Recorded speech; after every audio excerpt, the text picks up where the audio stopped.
Aujourd'hui, on voulait vous parler de comment choisir le prestataire qui va faire votre site web.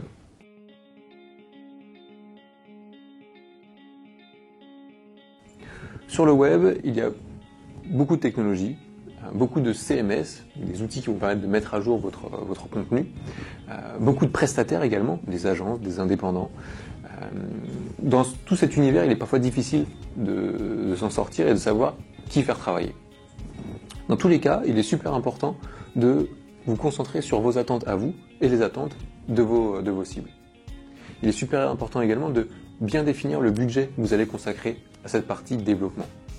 Puisque 90% des projets deviennent vraiment intéressants, rentables, sur les actions qu'on va mettre en place après le lancement du site. Donc ne mettez pas tout votre budget sur la création du site internet, mais bien sur l'ensemble, à la fois la création, mais également la suite. Ce qu'on recommande de faire, c'est de se concentrer sur vos attentes à vous en termes de business. Ne rentrez pas sur la partie technique, les prestataires sont là pour ça, sont spécialistes sur ce domaine. Rentrez plutôt sur des points que vous avez listés et dont vous avez besoin.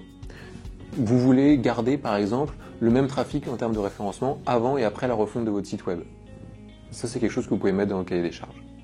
Vous voulez un certain nombre de formulaires de contact, un certain nombre de ventes. Ce sont des choses que vous pouvez spécifier. Pour arriver à cet objectif, le prestataire va faire des propositions. Et va pouvoir justifier ces propositions en fonction de vos attentes.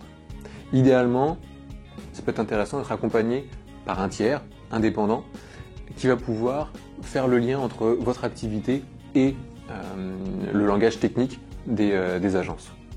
Ce tiers, qui peut être par exemple un webmaster au sein de l'entreprise, va travailler également sur ce qu'on appelle un diagnostic, comprendre quels sont réellement les besoins.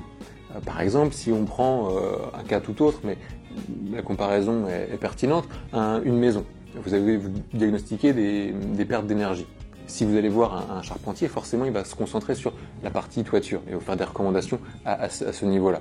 Si c'est un menuisier, il va regarder plutôt les ouvertures et vous parler de double vitrage, etc. Les deux ont raison, mais ils vont pas avoir le point de vue global. C'est donc important d'avoir ce regard en interne ou via un prestataire qui va vous orienter et vous aider à construire ce cahier des charges.